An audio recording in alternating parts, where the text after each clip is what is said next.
Hi, this is Werewolf the Podcast, and this is your werewolf Will. We're on episode 144 today.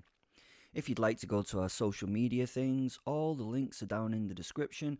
We also have works of other authors, of this author, and of wonderful people just in general. You can also support the show by buying us a coffee. I need a coffee. I've just run out of gin and tonic. So if you could do that, that would be wonderful. And, reviewing us, I love a good review. I love a really shit review as well, so if you want to do that, that's fine. And I also love just you in general.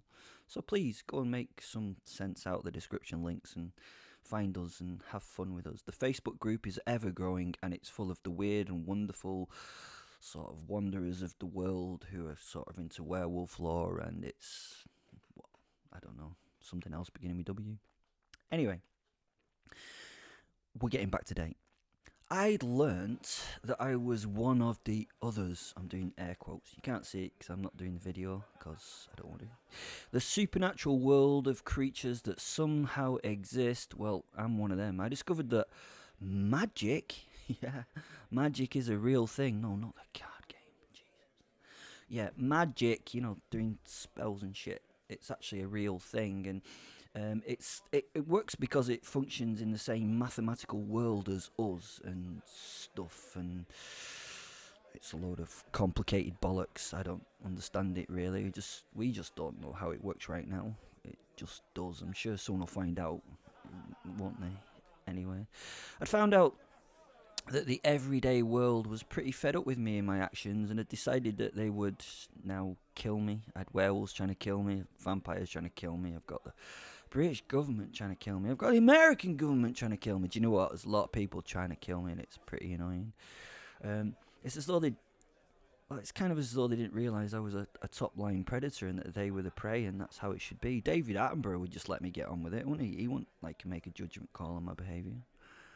The world also had people who specialised in controlling and killing the monsters. Go back and listen to some of the earlier episodes to learn more. I'd met the Professor. He was the world expert in criminal supernatural beings or things, and he really was one of these monster maulers.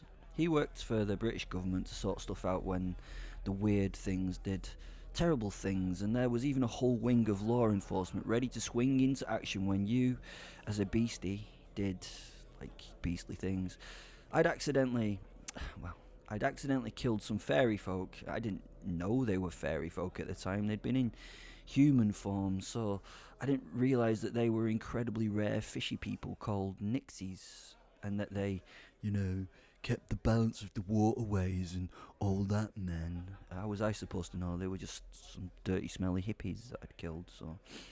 Anyway, that's where it all started, I think.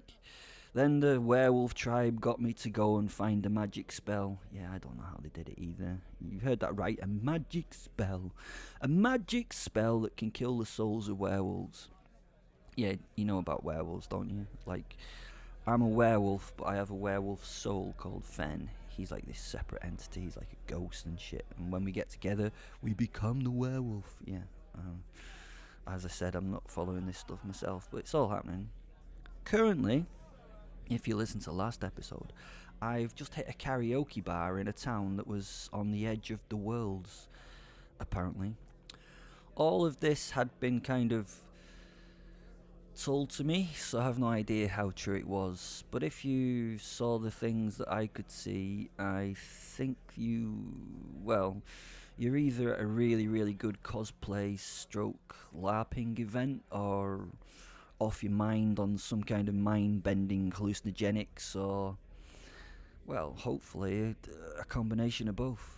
I'd met gnomes, centaurs, minotaurs, and briefly Noel Edmonds.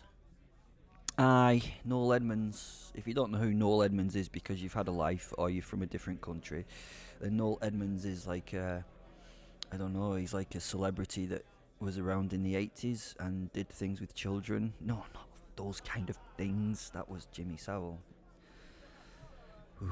Noel Edmonds turned out to be something called a gormance, an emotional energy-sucking monster from another dimension. Just the usual, We are, currently in Phaeton, a place where the weird and wonderful world of magic meets the normal, boring world of particle physics, mass, and energy. As I said before, I don't get it, but some of you do. I try and understand it, but to be honest, I can't be asked. As long as someone knows why it works, then, well, bully for them, as we say in Britain. Somehow, I still don't get this, but somehow I was singing a duet with a man I knew would soon be trying to probably kill me. Apparently, for some reason, we were mortal enemies, but it didn't feel that way. He was just a lot like me, bestial. I'm sure we're going to hear a lot more of his background story in future episodes, but to say this, he was immortal. How did I know he was immortal? Because I'd killed him at least 4 or 5 times, and the bastard had just pinged back into existence, which was super annoying, to be honest, and I had to find a way out to kill him. I really did. Oh, sorry, where was I? The bar. I'm in a bar. Birds flying high, you know how I feel. Sun in the sky, you know how I feel. Breeze drifting on by, you know how I feel. It's a new dawn, it's a new day, it's a new life for me. And I'm feeling good. Have you any idea where this is all going, my dear? Asked the Archangel Gabriel. He was as anonymous as an angel can be. He really thought he was doing a fine job fitting into the bar, but he stood out like an archangel in a room full of horrors. He wore a fine red velvet cloak embroidered with fine gold thread. It slightly enveloped his being, but didn't stop his inner light from glowing like a 40-watt flipping bulb. Okay, that's a really shit description, isn't it? With the light of God, or some shit. I don't know what it was. Holy light or something. But it looked like a 40-watt bulb to me. He was handsome. I know. Angels seem to have to be handsome, don't they? But why?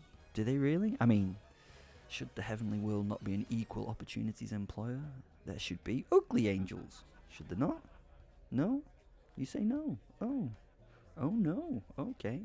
Well, that is... What is that? Is that... It's not racist. It's lookist. Prettiest. Oh, I don't know. Aestheticist. He had fine marble sculpted features and blonde flowing locks. He wore a suit of 14th century field armour. Yeah? And he made it look comfortable as he relaxed. And he made it look functional as an everyday outfit, when in reality it would be uncomfortable as fuck and ridiculous for everyday wear and almost impossible to take off quickly for a shit. He was drinking something pink in a glass. Yeah, pink. It was definitely pink and cloudy and in one of those fucking weird cocktail glasses. It had a cocktail stick with 2 skewered cherries and one of those shitty little paper umbrella things that there is no reason for at all. It's not raining in the bar, is it? It suited him though. Of course it did. Most things would suit him, wouldn't it? Because he's such a charismatic cunt. Anyway, the woman next to him was darkness in a humanish form. The body of her absorbed the illumination of the room. It sucked the light into her dark body like a small black hole. Oh, and what a body it was. She was at the moment about 5'5" and dressed in a leather outfit that would have made or been made and created by those who have special fondness for creating leather outfits for those who have a fondness for leather outfits in certain situations related to lust and, well, whips and chains and feathers and all that type of thing. You know. Oh, don't try and get me embarrassed. I know the true meaning of fetish. I've met those who choose the chicken and ignore the feathers. I have. That's proper fetish stuff, that is. Leather outfits are nothing in those worlds. What was I describing? Chicken? No, sorry. The outfit of hers. It was black, of course, and shiny, of course, and the right level of tight, of course. It moved over her body like a second skin. Her body was athletic and it's you know, it was all like, you know, her features were aquiline and beautifully hard. She looked like a queen. She was regal and beyond gorgeous to behold, but frightening. She was one of those women who's a real sphincter twitcher when asking them out. Her eyes were the unhuman bit in the bar, blood red orbs in her head. Didn't put me off though, I have to say, but none of the other things in the room could hold a look from her. None of them would look at her at all. She was Satan. Yeah, Satan out for a drink. Satan out for a drink with an angel. Simple stuff, this fantasy thing, eh?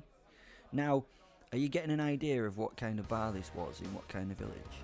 The angel repeated the question that he'd asked. She probably wasn't ignoring him. It was probably the focus on the two people doing the karaoke. Good.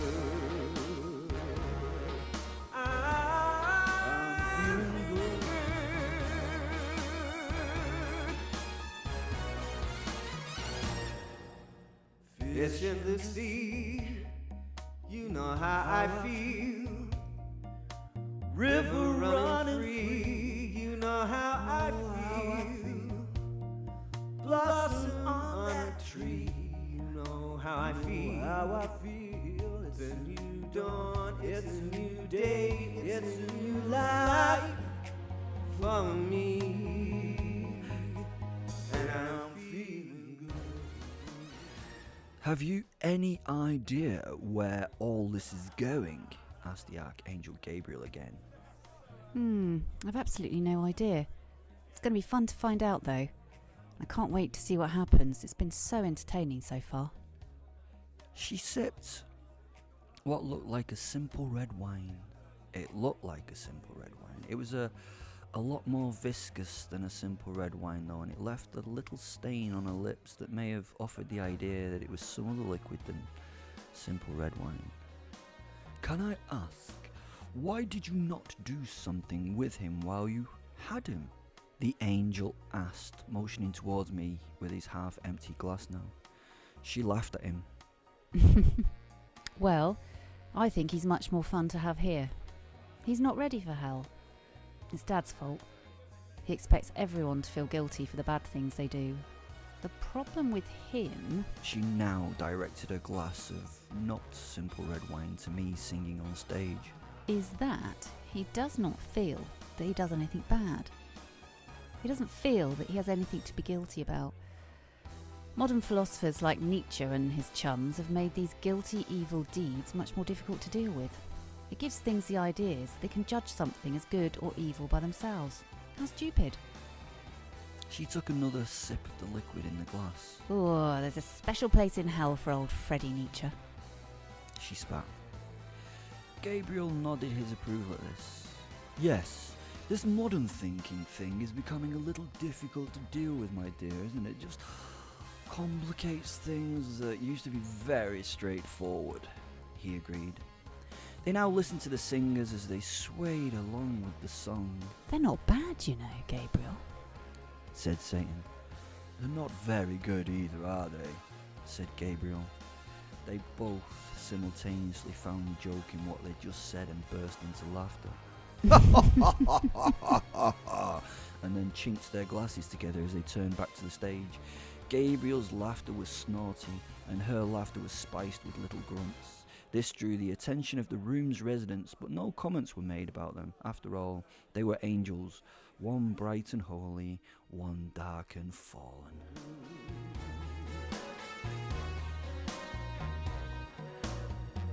Dragonfly out in the sun. You know what I mean. Butterflies all having fun. You know what I mean. Sleep in peace when day's done. That's what I mean.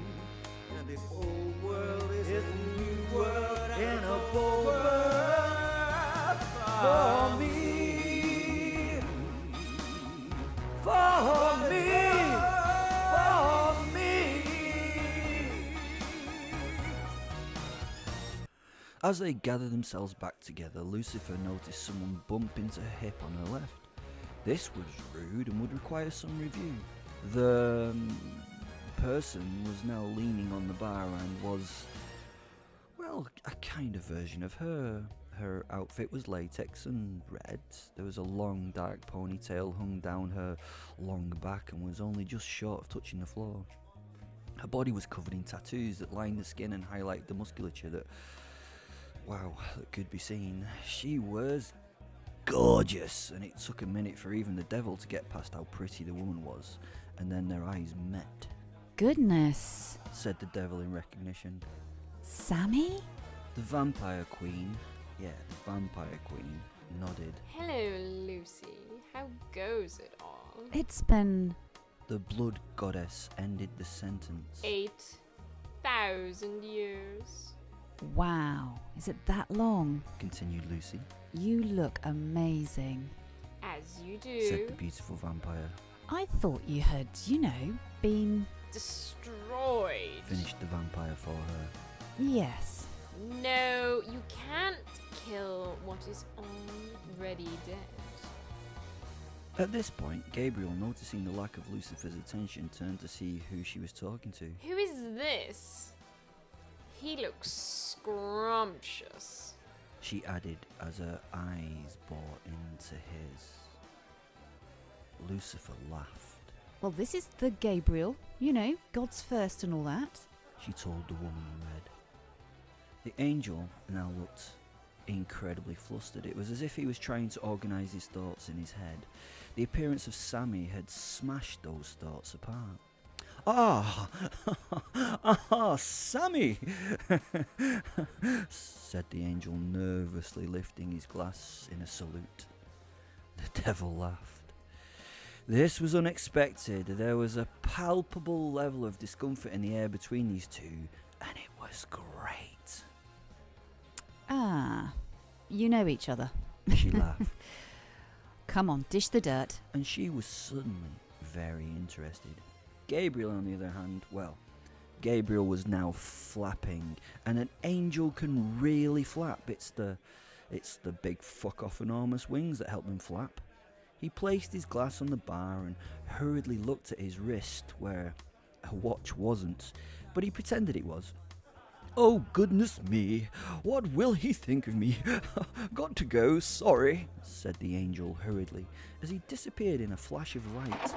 Sammy and the vampire both now looked at the spot that was not full of angel that once was. The devil slowly turned towards Sammy with a big smile. We would say a lugubrious, I wouldn't say lugubrious, but it was one of those smiles. What the hell was all that about? Do you two have a history or something?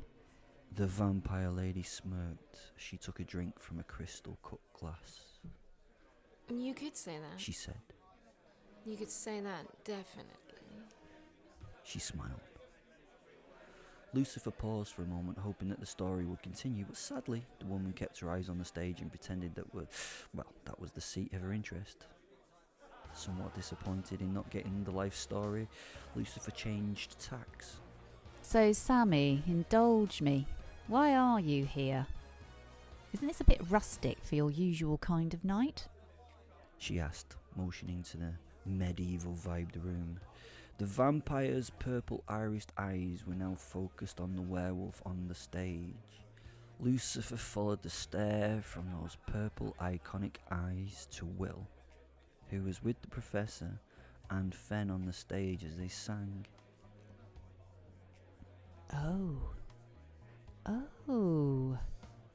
Oh, this gets so much better.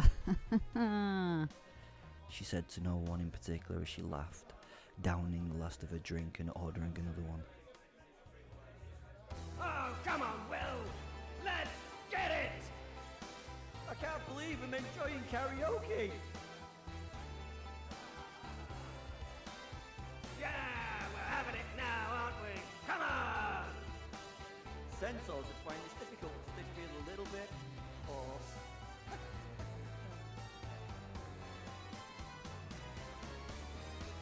Stars when you shine, you know how I feel. Sand off the pine, you know how I feel.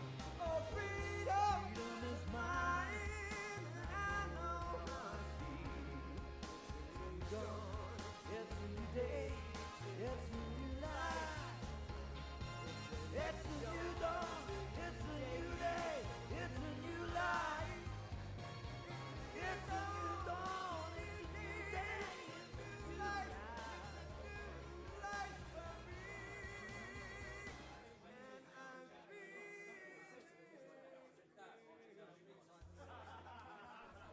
As all this played out at one part of the bar, a young woman was sitting cross-legged on a bar stool eating 3 peanuts from a bowl only a few feet away. But in a place as busy as this, it meant that our protagonists, or our antagonists, or our nists of whatever they were, had not seen her and vice versa. This was young Sally O'Neill, a newish werewolf in the world and a former friend, buddy, girlfriend, I don't know, Fen and Will. She sat perched on her place, and next to her was the gigantic white posset wolf soul, Azza. Sally and Azza are, well, a long story in themselves. It all begins with the werewolf and the hitchhiker episodes. It all starts, I suppose, much longer before that, but I would start with those episodes to kind of get the gist if I was you. The hitchhiker episodes, yeah, put them on your list. Just like that. Click on Spotify. What? Sorry, okay. The drink that she had in her disappointed hand was non-alcoholic, and she laid her other hand across her slightly swollen belly. You know, if it was a film, she'd be sick in the mornings to tell you that she was the first pregnant werewolf in the tribe's history, and the father was currently singing his heart out to the crowd of monsters that were enjoying the Professor and Will's song. Much had changed about Sally over the last few months. Her face was still the beautiful freckled, one of the past, but the eyes had got a little harder as green emeralds do. She'd been through hard times to find that life had not got any easier. Do you know, I think some of us are born to hard times, and it seemed that young Sally had to carry a really heavy burden when some people like Will, or some werewolves like Will, seemed to carry, well, fucking nothing. She was dressed comfortably in a lumberjack shirt, a pair of baggy jeans, and a pair of Timberland boots. She had on no makeup, and her looks weren't really perfect. I mean, her teeth weren't perfectly pearly white or, quite straight, but to be honest, it only added to the natural beauty that she represented. She was really sort of naturalness portrayed as a human, the complete opposite of Lucifer and the Vampire Queen sitting only feet away. The disparity was palpable, but I suppose both were ideals beyond measure. The vampire energy and Lucifer's energy was dark and offered incense-rich velvet nights, while Sally offered fresh, blossom-scented breezes on a late spring day. There was a delineated bubble of space around Sally in the bar. It wasn't that the bar's residents were afraid of her, it was just that they didn't want to get into her personal space. Her personal space was it was already full. It was saturated with anger. She was fuming at this moment, and the non-inebriated could sense the rage roll off her.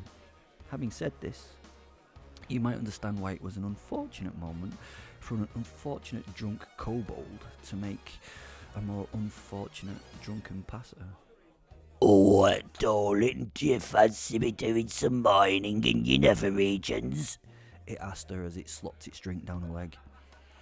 I mean, for a kobold it was a long shot, but if you don't take your shot, you never end up missing and dying in someone else's enraged anger as a result. Her green ice eyes smashed the monsters, and she smiled that smile. It was truly delicious, and she became falsely coy and shy at the creature's interest. The body language proffered and the reality of the situation was very different. He was going to get some. He was going to get something, and that something was mostly going to be fucking terrible. The more astute beings of the room sensed that shit was about to go down, so even more space appeared around the young woman as more anger filled it. Unfortunately, the crusty little kobold should have noticed this, but he didn't. You wish to delve into my hidden spaces, do you? She asked the creature, giving him a playful little push. Wow! It couldn't believe its luck. Its mouth opened and it started to nod and slather simultaneously. He'd heard that human girls were easy, and if he could get past her, that fucking disgusting warm skin, warm features and soft body, he would definitely be getting some tonight. That's what us kobolds are willing to do, miss. Ours is here to explore those places where others fear to tread, he told her as she giggled coquettishly before stepping off the high stool, raising herself to her full 5'1" gigantic height and getting her head to about the lower chest of her love-lorn Lothario. The kobold raised its glass to a group of its compatriots at the end of the bar and offered a toast to them. A knowing toast was what he thought. He was giving them with a wink. In this case, it was a complete unknowing toast. Unknowing Sally, or trying to get to know Sally, was a mistake. Little did he know his mates had set him up for this. That's kobolds for you. I think it's mining. It gives you a dark sense of humour. And Draken, yeah, his name was Draken, had been annoying them all night. So they were trying to, feed him to the werewolf for a laugh. Getting ripped to pieces in public would quite literally teach him a lesson in humility. Do you know what? She said to the small male-clad monster as she ran a finger down his chest, following it with her eyes to just above his belt line. It gulped in response. No, the frog-like thing responded. I think I'm gonna... The werewolf's soul Azza stood up next to her and shook. They were about to transform, into a werewolf and murder the kobold. Suddenly, one of the beautiful bar staff snaked a hand over the bar and caught Sally by the wrist, which threw Sally off for a moment. She turned angrily to the touch. Eye contact was established between them, and the bar steward pointed a perfect finger at the sign on the wall with a silhouette of a werewolf raging on it, and over the top a circle with a line through it. Under the image was, I suppose, the instruction that this sign was supposed to represent in several languages. No transforming in the public bar, it read. The staff member shrugged the shrug of sorry. Management decided these things and smiled again to see if Sally understood. Sally, she frowned in disappointment. Okay. She smiled and nodded and mouthed out loud as she turned back to the monster and kicked it with a full-force Timberland boot in the area that, in most creatures, would contain the centre of their respective worlds. The kobold went down in a personal world of agony and confusion as Sally kept kicking with inherent joy at what was now a ball of kobold on the floor. And I'm feeling good. I'm feeling good.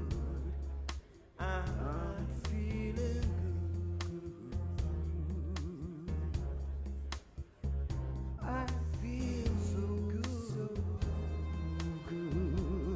I feel so good.